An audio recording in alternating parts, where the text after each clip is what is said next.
సమాజంలో మనం ఒంటరి కాదు.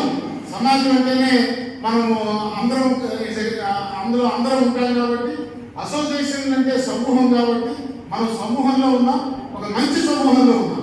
దానికి దయచేసి కాబట్టి అలాంటి ఎవరైనా ఎక్కడైనా రాంగ్గా ప్రవర్తించినా మీరు వెంటనే సంఘ నాయకుల దృష్టి తీసుకోలేదు తప్ప ఆత్మహత్యకి లోబడి ప్రభావం మీదే మీరు ఇబ్బంది పడి అనవసరంగా తీవ్రమైన నిర్ణయాలు తీసుకుని ఆ భగవంతుడు ఇచ్చినటువంటి జీవితాన్ని మీ కుటుంబపరమైన బాధ్యతలు విస్మరించదండి.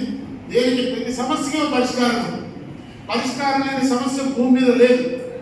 మనం ఓపికగా దాన్ని ఎక్స్ప్లోర్ చేయాలి తప్ప మనము నిరాశాభాదానికి గురిగా అవుతాం. తప్పకుండా ఈ విషయాన్ని మాత్రం మీరు మీ సహచరులందరికీ స్ప్రెడ్ చేయండి.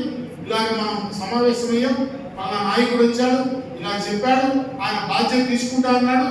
కాబట్టి మీరు ఇక చీలికలుగా విడిపోకుండా